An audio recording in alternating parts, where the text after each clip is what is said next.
Y tenemos ahora la parte en que Jorge de los Santos nos va a explicar una visión crítica de la obra de Cervantes y Shakespeare. Adelante.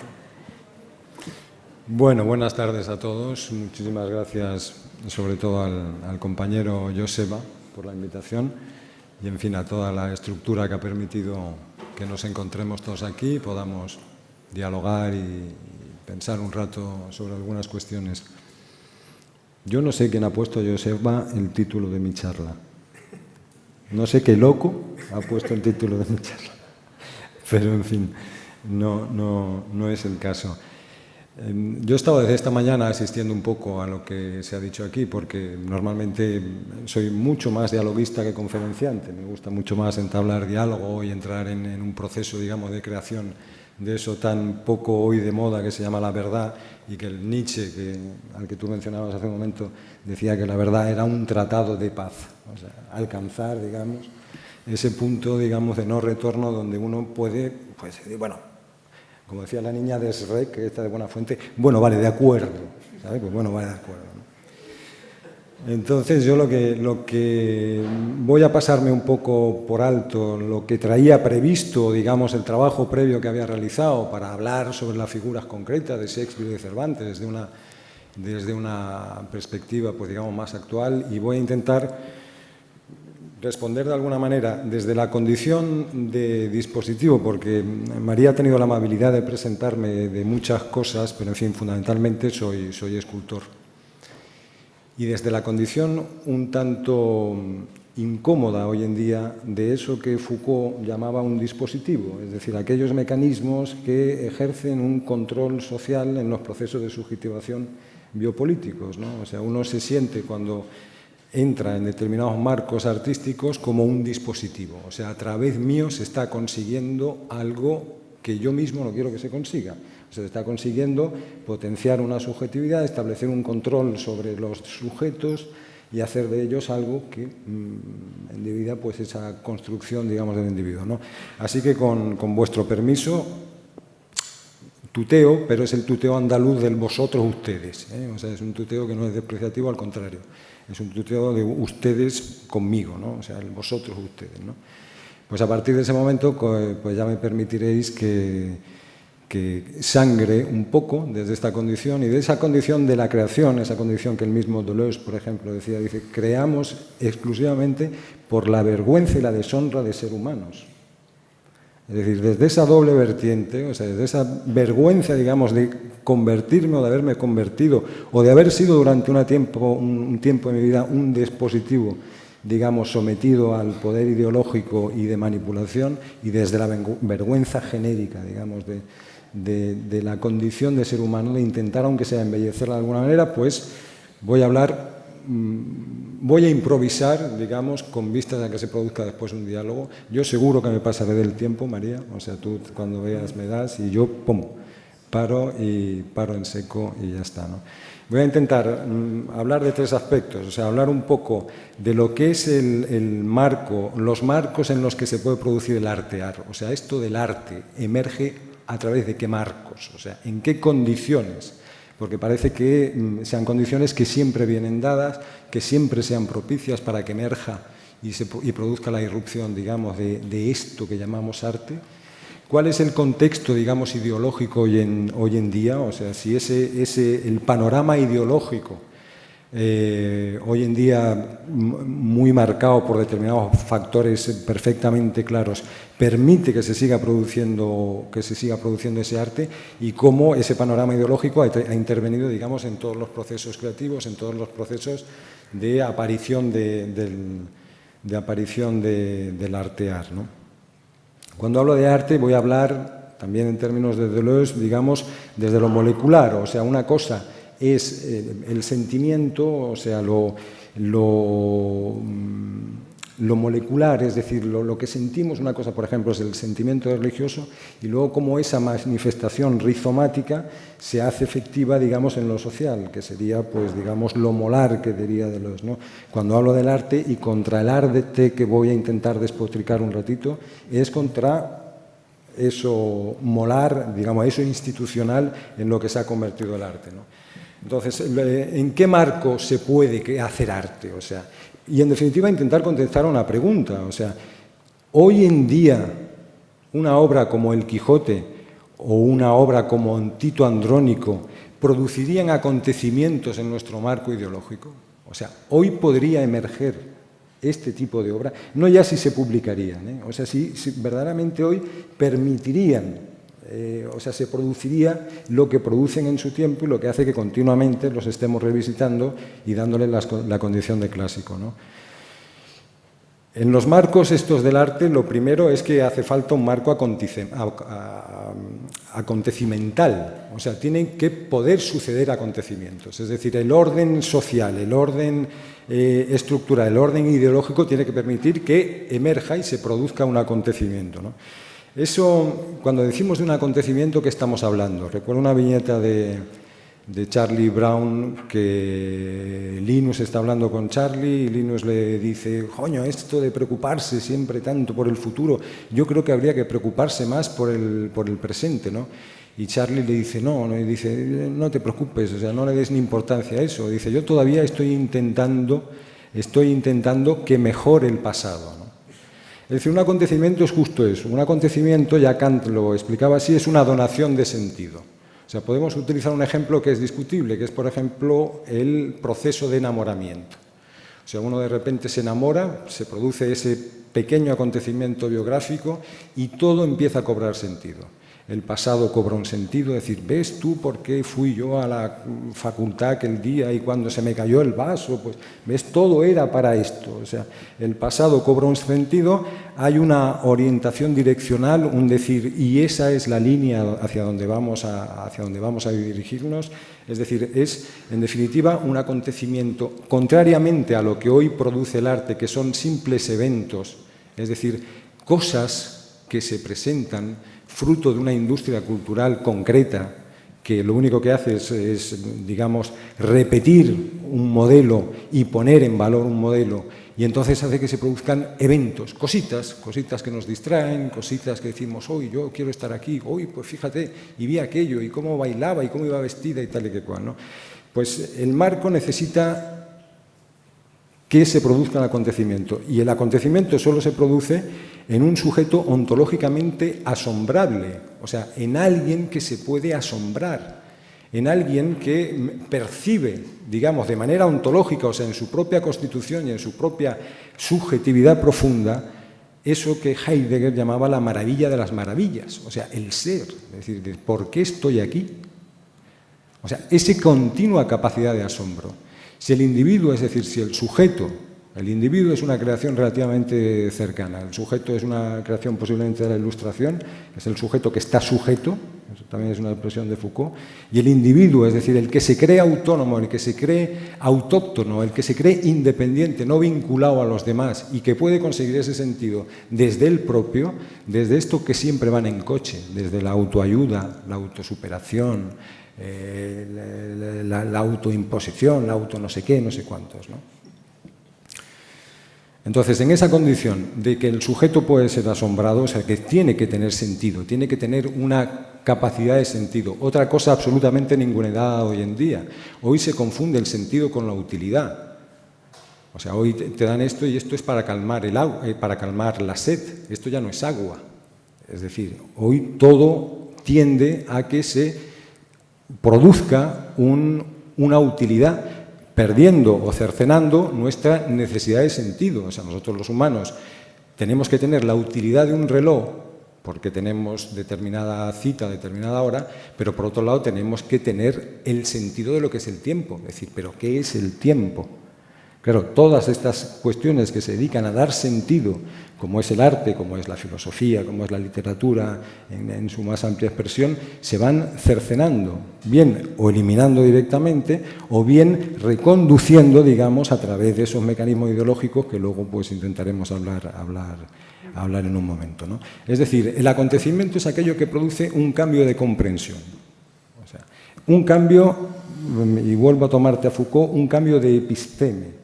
O sea, un cambio en el campo de comprensión. Para Kant era la ilustración, por ejemplo. Estos butacones son la leche, pero no le acabo de coger el sitio. Esa es la primera condición, o sea, un marco acontecimental, o sea, donde se puedan producir acontecimientos. En segundo lugar, hace falta un marco erótico, es decir, cuando digo erótico no me refiero a lo que hoy en día, a la sinécdoque que hemos hecho con el erotismo. El erotismo, eros para los griegos, no era aquello que nos inclinaba de cierta manera pues, a gozar carnalmente de otro ser humano. Eros era la fuerza universal de cohesión, o sea, lo que la fisis producía tenía que coordinarse. El cosmos se producía gracias a dos fuerzas primordiales, a la emergencia, o sea, a la fisis, pero a la cohesión, a la vinculación entre todas esas cosas que emergen. Eso es lo que era eros. O sea, luego lo hemos ido reduciendo, ya Platón en los diálogos de Sócrates con Diotima en el banquete ya va haciendo de eros pues una especie de deseo, o sea, una carencia, y entonces emerge un deseo que busca y algo que no sabe exactamente lo que es. Luego ya los latinos lo reducen a un cupido, que es una avidez, otro deseo, que echa flechitas, un tío un tanto así descerebrado que no hace más que tocar las narices a la gente y tal, en fin, y se va en ese proceso de reducción que es muy propio de nuestro tiempo, o sea, de ir reduciendo grandes conceptos a simplezas que son percibidas como reconocidas, que es una de las facetas de la estupidez de nuestro propio pensamiento, es decir, creernos que porque reconocemos algo, porque reducimos lo diferente a lo idéntico o el mundo a nosotros mismos, estamos pensando, cuando en realidad no estamos pensando, simplemente estamos entrando en un proceso de reconocimiento conservador propio a la estupidez del pensamiento, inherente a la estupidez del pensamiento, ¿no? Es decir, el arte solo puede nacer como elemento erótico, como elemento vinculativo. O sea, yo a veces pongo, con relación a nosotros, a los sujetos, o sea, ¿qué sentido tenemos fuera de todos nosotros? O sea, como elementos aislados, como esos elementos fruto del auto, o sea, de eso que te produce el manager, el coach, el instructor, el entrenador, que te dice, no, tú tienes que alcanzar tu subjetividad propia, tú tienes que llegar a ti mismo, ¿no? Como si el ti mismo fuera algo esencial. O sea, como la metáfora es absurda de la cebolla que tú vas pelando para encontrar el hueso del aguacate, que es la verdadera esencia de ti mismo, ¿no? O sea, cuando se habla, por ejemplo, de la muerte del sujeto, se está hablando de lo ridículo que es eso. No hay nada esencial. Es más, si tomáis a Lacan o tomáis a la gran tradición psicoanalista, os dirá, es que si acabarais de quitar todas las cebollas, os encontraríais con lo real, os encontraríais con el horror de que no hay nada. Absolutamente nada. O sea, el proceso de subjetividad, o sea, el crearse a uno mismo, no es nada más que los vínculos externos a uno mismo que uno va recogiendo. Son, en la metáfora esa del Lezama Lima, el imán que se forma con los rastros que va trayendo del mismo, ¿no? O sea, pero claro, decir, no, llegue a ser tú mismo. Cuando Sócrates, por ejemplo, el noxete ipsum, dice, conócete a ti mismo. O sea, la gran diferencia entre lo que hoy en día se vende como llega a ser tú mismo y la máxima socrática es que Sócrates dice, llega a ser tú mismo para entablar relación con los demás. O sea, cuando a Sócrates le llega el esclavo y le dice, bueno, y Sócrates le pregunta, ¿y tú quién eres? O sea, Sócrates le está preguntando, ¿pero tú hablas griego? Es decir, tú y yo vamos a poder vincularnos. Esa es la gran diferencia, digamos, con lo que sucede ahora, ¿no?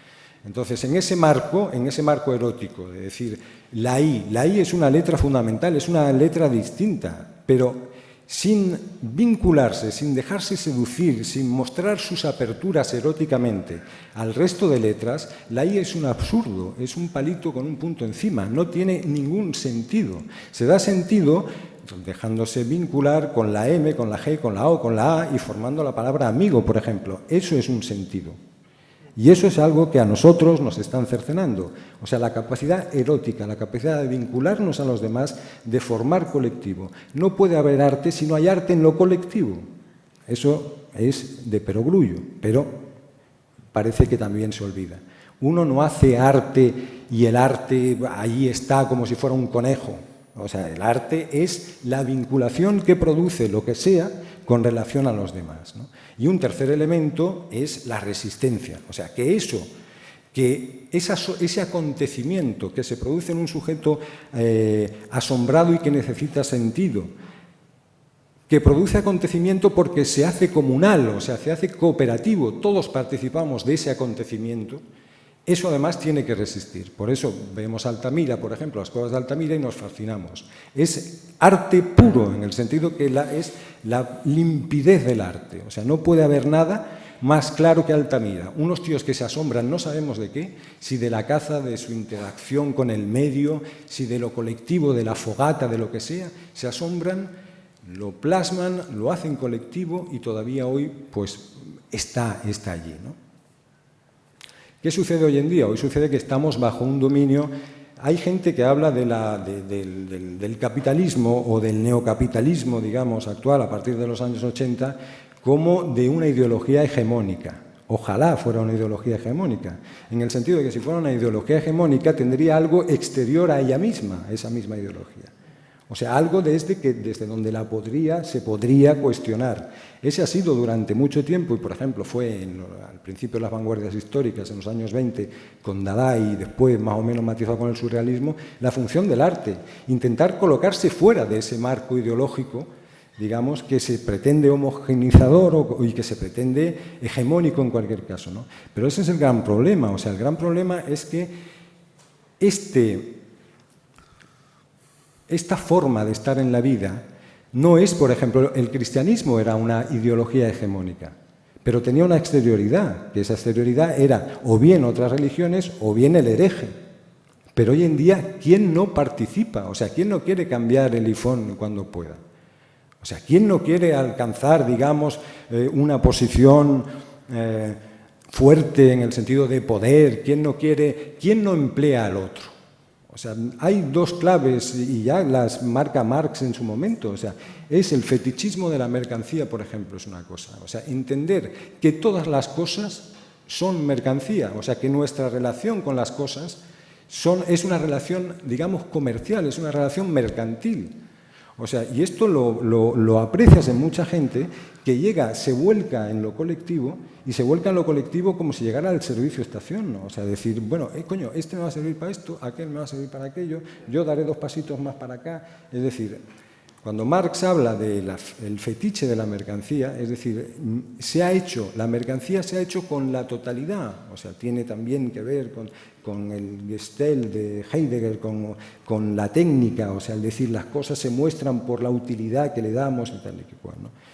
Pero vamos, este componente, y luego pues, la teoría del valor, ¿no? Son las dos grandes claves, digamos, que explican un poco, primero, un capitalismo digamos, en el que todos estamos insertados de una manera o no, al que no le vemos exterior, que se comporta de manera rizomática, que condiciona nuestra propia subjetividad, o sea, nuestra propia forma de ser nosotros mismos, o sea, de dejarnos dinámica y plásticamente ser nosotros mismos, que condiciona nuestra relación con los demás y con las demás cosas, que nos estupidiza en el sentido de que nos hace infantiles, porque nos hace perder esa capacidad erótica que mencionábamos antes, esa capacidad de relacionarnos con el otro y esa capacidad de dar sentido simbólico a las cosas, de construir mundo.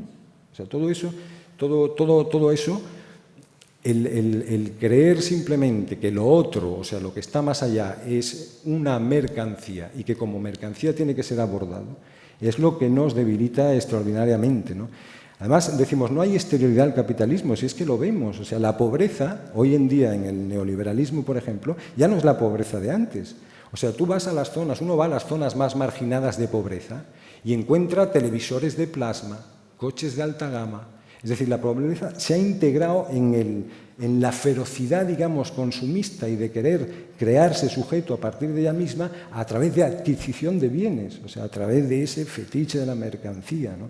El amor, o sea, dice, el amor, vamos, yo tengo 51 años, yo he vivido mucho amor distinto, o sea, mucha concepción distinta del amor, o sea, el amor hoy en día, que es un amor, digamos, que se ve debilitado porque el otro es visto como un elemento de reemplazo, o sea, puede ser fácilmente sustraíble. Ahí tienes las apps, por ejemplo, como Tinder y tal, que tú lo único que tienes que hacer es elegir, este sí, este no, este...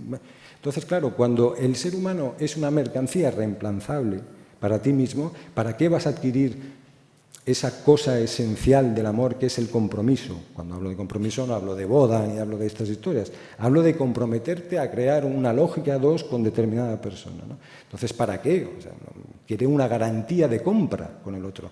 Quiere comprar algo que funcione, que le dé lo que satisfaga y que no se estropee, ¿no? Entonces, claro, hay todas estas particularidades de la subjetivación y de la relación con el otro. O sea, el primero, una individuación. No un proceso de subjetivación, de decir, pues soy yo mismo a través, digamos, de esos rasgos externos que de alguna manera se coagulan en una zona que soy yo, ¿no? O sea, un proceso de individuación, que es eso que decíamos del auto, cuando en realidad pues lo único que tenemos en común es pues nuestra singularidad, ¿no?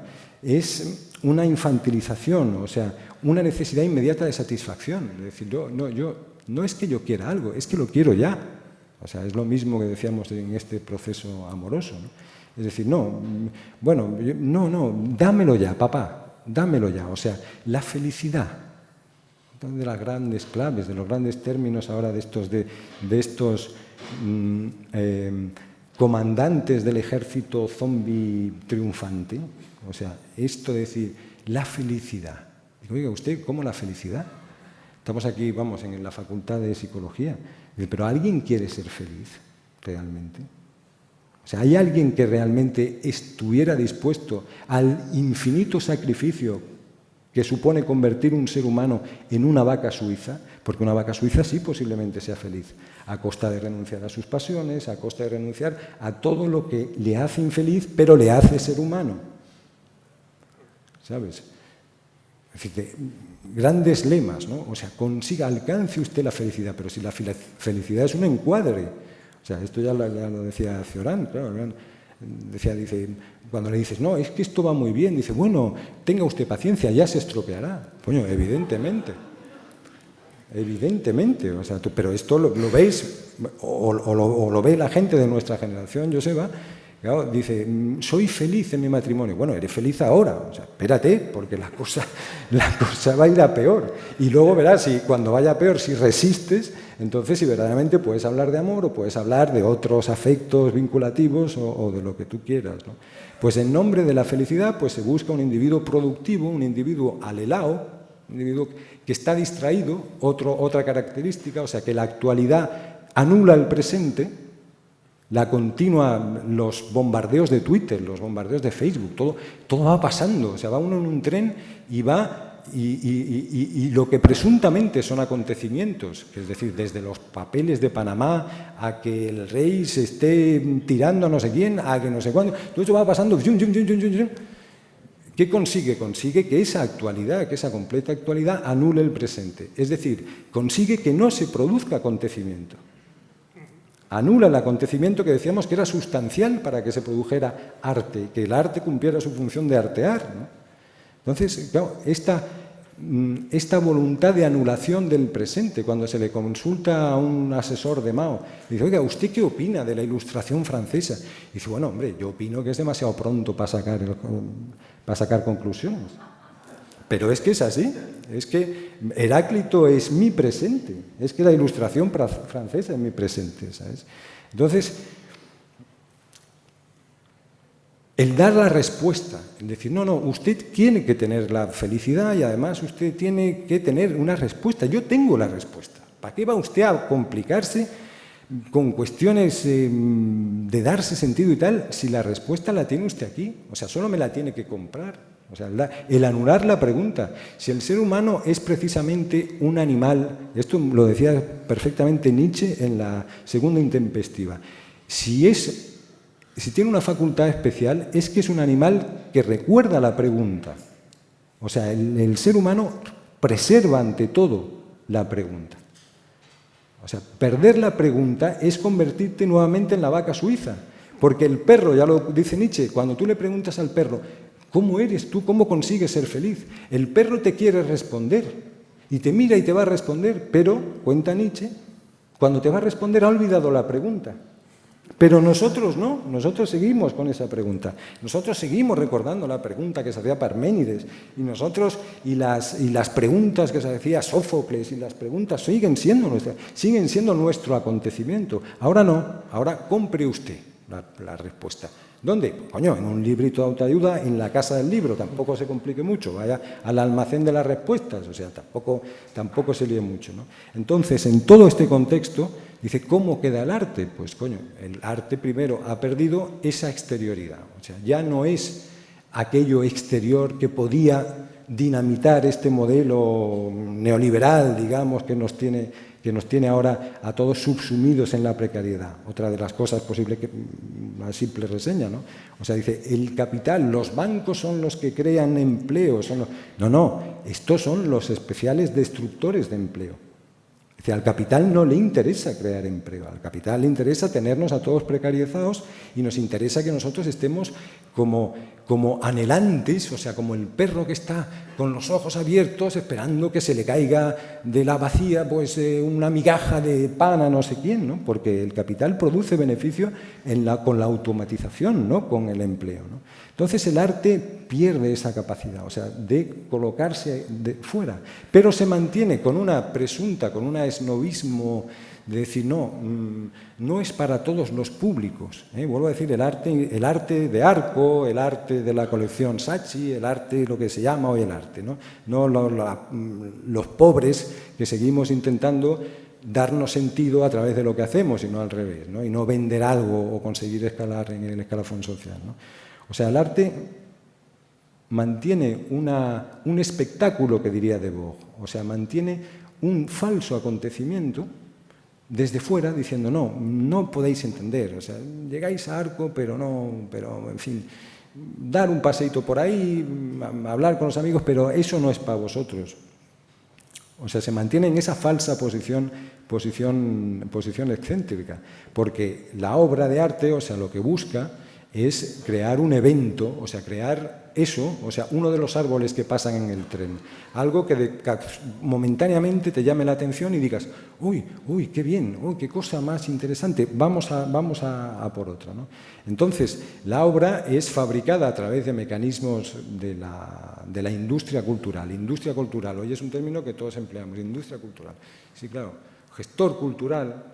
Industria cultural, claro, industria cultural es un término que la teoría crítica, Adorno y Horkheimer, ponen, pero de manera irónica, coño. O sea, que es una broma lo de la industria cultural, o sea, que no se puede producir cultura.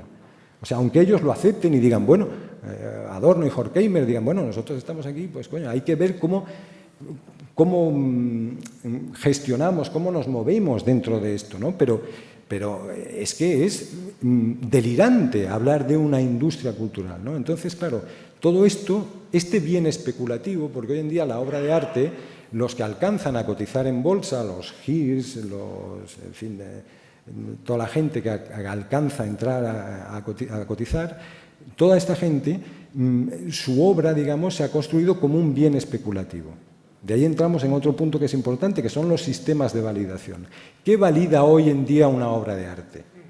O sea, sabemos perfectamente lo que ha validado a Shakespeare, lo que ha validado a Cervantes, pero hoy en día, ¿qué valida a una obra de arte? Se ha liquidado, digamos, la figura del saber, lo que antes se llamaba el crítico de arte, que decía, esto vale, esto no vale, aquello no vale. Se ha eliminado el gusto público, el decir, no, oiga, pues a mí esto me parece una auténtica mierda. Ah, bueno, pero es que usted no sabe. Es que usted no sabe.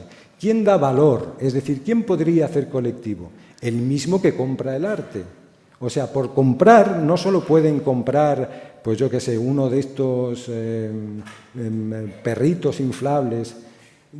Por comprar, pueden comprar hasta el valor que tiene eso. Que es auténticamente, dice, bueno, luego dices, cuando se produce la crisis de la subprime, dice, no, es que son cajas ocultas, es que no sabemos qué hay dentro. Joder, con lo que no sabéis es con el arte, o sea, posiblemente con un Tiziano sí sepáis lo que hay, pero con lo que tenéis ahora en casa, si sois vosotros mismos comprando y pasando de una colección a la otra y metiéndolo, digamos, en toda esta industria cultural, lo que le estáis dando valor, o sea, los demás no pintamos nada ahí. O sea, que es un mecanismo absolutamente curioso, delirante y perfecto para la especulación. Porque hoy en día, además, no existe nada más que especulación. Hasta el dinero no es un dinero, digamos, especulativo, financiero. 5 minutitos, ¿no? O que me habéis puesto un 5 sobre 10. 5 minutitos.